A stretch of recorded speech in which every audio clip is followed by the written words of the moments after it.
Pemirsa masih di IDX Extension Closing, selanjutnya kita akan coba lihat saham-saham pilihan apa saja yang direkomendasikan, terutama untuk menghadapi perdagangan esok hari, dan mungkin saja bisa menjadi salah satu referensi untuk Anda. Dapat Anda saksikan di layar televisi Anda pemirsa, 4 saham pilihan yang direkomendasikan. Yang pertama, datang dari infrastruktur telekomunikasi, ada XL pemirsa. Direkomendasikan buy on weakness dengan support yang bisa diperhatikan di 1950 dan resisten hingga 2080. Kemudian dari pertambangan batubara ada Indi, trading buy, dengan supportnya di 1860, resisten hingga 2030. Saham pilihan yang ketiga ada SSIA, juga direkomendasikan trading buy dengan supportnya di 394, resisten di 424. Dan terakhir ada Tekim, trading buy dengan supportnya di 5750 dan resistennya hingga 6375. 4 saham pilihan yang direkomendasikan dan lagi-lagi keputusan investasi tetap pada tangan para investor dan trader pasar modal Indonesia. Baik, kita lanjutkan kembali perbincangan bersama dengan Bapak Ahmad Yakiye selaku Head Online Trading and Technical BCA Sekuritas. Pak Yaki, untuk saham pilihan pertama ada XL terlebih dahulu Pak. Hari ini tertekan cukup dalam di 3,48% di 1940. Tapi kalau kita lihat perjalanan XL, terutama dalam perdagangan sebulan terakhir ini sudah mengalami penguatan yang cukup signifikan. Apakah koreksi ini hari ini merupakan koreksi yang wajar dan momentum untuk masuk atau ambil posisi kembali untuk XL? Ya, kalau dari pergerakannya harusnya Excel masih menarik ya untuk buy on weakness di area support terdekatnya ya, karena memang polanya masih ada potensi untuk membentuk inverted hammer shoulder kalau kita lihat pergerakan sejak sekitar 20 Februari 2023 ya, dengan shoulder pertama itu ada di sekitar 16 Maret 2023, lalu ada headnya itu di sekitar 3 Mei 2023. Jadi ada potensi untuk koreksi ini untuk membentuk bahu sebelah kanannya itu di area supportnya 1860 sampai 1900 ya. Jadi saran saya selama koreksi minornya masih di area 1860 sampai 1900, potensi untuk akumulasi buy atau buy on weakness ini cukup menarik untuk saham Excel sendiri sih. Jadi kalaupun koreksi menarik untuk akumulasi buy. Baik, hari ini koreksi di 3,48%, namun dalam sebulan terakhir XL sudah mengalami penguatan yang cukup signifikan. Kita beralih ke saham pilihan yang kedua dari pertambangan batubara, ada Indi. Anda rekomendasikan untuk trading buy. Saya akan coba cek di penutupan sesi kedua hari ini. Indi menguat di 2,39% di 1925. Dan Pak Yaki kebetulan sudah ada pertanyaan masuk di WhatsApp interaktif kami dan kebetulan juga menanyakan saham Indi. Saya akan coba cek, ini tampaknya tidak menyebutkan nama dan lokasi. Bagaimana analisisnya untuk saham Indi? Sekalian Pak Yaki, untuk ini. Ya. Saya lebih rekomendasikan baik. Kenapa? Karena memang kalau kita pergerakannya Indi ini masih tertahan di atas MA5-nya ya, di area 1930 1935. Jadi kalau besok Indi bisa break dan bertahan di atas 1930 1935, harusnya potensi Indi untuk lanjut penguatan terdekat itu masih bisa ya. Terdekat itu untuk session besok itu di area 1970-an sampai 2040-an. Jadi harusnya kalau Indi bisa confirm untuk bertahan di atas 1935, cenderung lebih bullish ya untuk pergerakan esok hari ya, dengan support terdekat itu di area 1860 sampai 1880-an.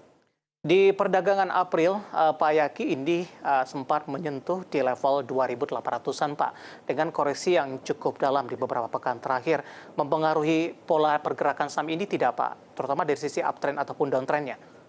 Ya, kalau kita lihat memang sejak tertingginya sekitar 18 April dengan closing di atas daerah 2.800, ini trennya memang sudah jelas bearish ya. Cuman memang kalau kita lihat pergerakannya Indi, kalau Indi bisa bertahan di atas MA5, cenderung bisa untuk jangka pendeknya masih cukup menarik ya.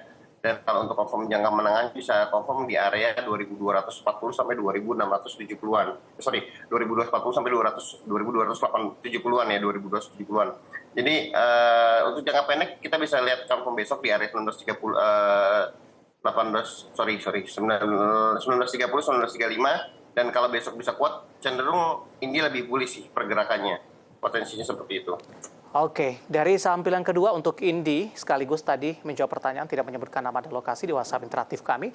Kita beralih ke saham pilihan yang ketiga, datang dari SSIA nih Pak, Surya Semesta Internusia Tbk. Ini juga sudah cukup lama tidak direkomendasikan Pak Yaki, pertimbangan terutama dari sisi teknikal, sehingga masuk ke dalam salah satu pilihan Anda. Ya, Area support 380, 384 ini cukup menarik untuk menahan pergerakan penurunan untuk SSIA sendiri ya. Kalau kita lihat sejak 2 Mei 2023 MA60 menjadi support kuat untuk SSIA koreksi ya, dan ini juga kita lihat dalam 4 hari terakhir sempat koreksi di bawah MA60 cuman tertahan lagi tuh di atasnya, dan ini seperti sideways di area MA60, dan ini menarik sih kalau ini SSIA-nya mampu break dan bertahan di atas 420 422. Potensinya ini lanjut cenderung bullish sampai targetnya terdekat di area 450 460. Jadi cenderung menarik ya untuk lihat potensi risk and reward di saham SSIA sendiri sih. Baik, kita beralih ke saham pilihan terakhir atau yang keempat, pemirsa, ada Tekim, di mana Tekim direkomendasikan trading buy dengan supportnya di 5750, resisten di 6375. Di penutupan sesi kedua hari ini, Tekim menguat cukup signifikan di 3,48 di level 5950. Analisis Anda untuk Tekim? Ya, Tekim besok akan menguji area resisten di sekitar 6.000 sampai 6.140 ya. Dan kalau besok Tekimnya berhasil break di atas 6150, ada potensi untuk Tekim tutup gap sejak 2 Mei 2023 ya di area 6.600. Jadi menarik sih Tekim kalau besok bisa break dan bertahan di atas 6150. Potensi bullishnya cukup bagus untuk sampai 6.500, 6.600 Tekimnya ya. Cuman kalau memang belum kuat di atas 6150, bisa take profit dulu Tekim dengan support terdekatnya untuk buy nanti di area 57 sampai 58 50-an. Oke, 4 saham pilihan yang direkomendasikan ada XL, Indi, SSIA, kemudian juga ada Tekim, dan lagi-lagi keputusan investasi tetap ada di tangan pemirsa IDX Channel. Pak Yaki, kita masih punya satu segmen lagi di WhatsApp interaktif kami, sudah cukup banyak pertanyaan masuk, nanti kita akan coba ulas satu persatu, dan pemirsa kami akan segera kembali sesaat lagi. Kita sudah sampai di segmen terakhir dan terima kasih juga untuk Anda yang masih bergabung bersama dengan kami, Pak Yaki. Kita lanjutkan kembali, waktu kita cukup terbatas. Yang pertama menanyakan saham Antam, Pak Yaki, ada dua penanya. Yang pertama, Bapak Alan yang ada di Riau, analisis untuk saham Antam. Kemudian juga Antam ditanyakan oleh Bapak Joni dari Jakarta. Dengan harga penurunan nikel dan emas, bisa cicil buy di harga berapa untuk Antam? Silakan Pak Yaki.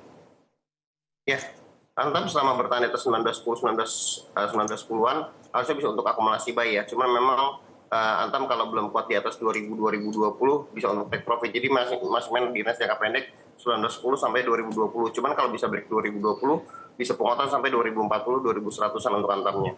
Oke, selanjutnya ada Bapak Sihotang dari Medan menanyakan saham UNTR nyangkut di 25.700, Pak. Penutupan hari ini 24.500, menguat di 2,62%. Di hold saja Pak Yaki.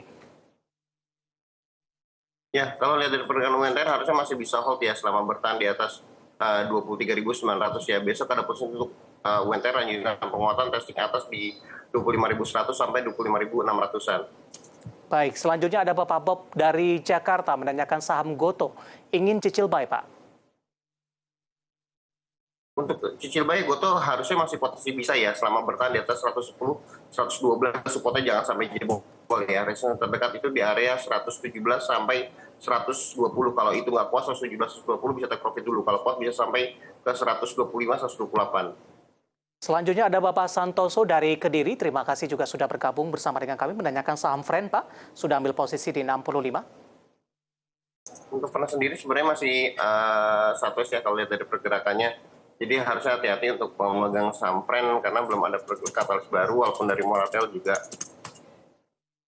masih sideways ya. Kalau belum bisa break di atas 66, jadi cenderung masih agak sideways di area 56 sampai 66 sih untuk Friend-nya. Baik, selanjutnya ada Bapak Wijang dari Riau kembali ini menanyakan untuk Akra disarankan masuk di harga terakhir tidak, Pak? Penutupan hari ini di 1365. Potensi harusnya bisa ya selama bertahan di atas 1335. Potensi untuk entry buy untuk Akra masih potensi menarik ya dengan resistance terdekat di area 1385 sampai 1420-an terdekatnya. Kalau masih kuat bisa lanjut ke 1460, 1475. Baik, pertanyaan yang sama juga untuk Pegas, Pak. Penutupan hari ini di 1360, tadi sempat ke 1395. Untuk apakah disarankan masuk di level penutupan hari ini? Better wait and see, tunggu di area support buy on weakness di area 1330, 1345 ya. Resistance terdekat kalau memang mau ngejar itu di atas 1400 sampai 1440-an. Baik, kita ke Bali, ada Gede. Terima kasih juga sudah bergabung bersama dengan kami menanyakan dari konstruksi untuk Adi. Sudah ambil posisi di 368. Adi harap diperhatikan MA5-nya di area 356-360. Kalau belum kuat break di atas 356-360 cenderung ada koreksi lanjutan ya untuk menguji area support di bawah 330-an. Jadi harus hati-hati Adi kalau belum kuat di atas 360. Baik, terakhir untuk LSIP. Untuk saham-saham berbasis CPO, sudah ambil posisi di 1025, masih dari Gede, dari Bali. Pak Yaki, singkat saja Pak.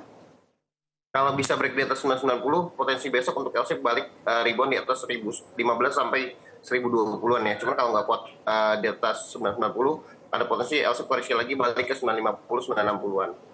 Baik, jawaban untuk Gede di Bali, Adi dan juga LSIP tampaknya sekaligus mengakhiri kebersamaan kita di IDX Succession Closing untuk kali ini. Waktu kita cukup terbatas dan terima kasih untuk pemirsa yang sudah berpartisipasi di WhatsApp interaktif kami. Terima kasih Pak Yaki, sehat selalu Pak. Baik, ada Bapak Ahmad Yaki selaku Head Online Trading and Technical BCA Sekuritas. Akhirnya saya David San Oval dan seluruh pekerja bertugas mengucapkan terima kasih dan sampai berjumpa kembali.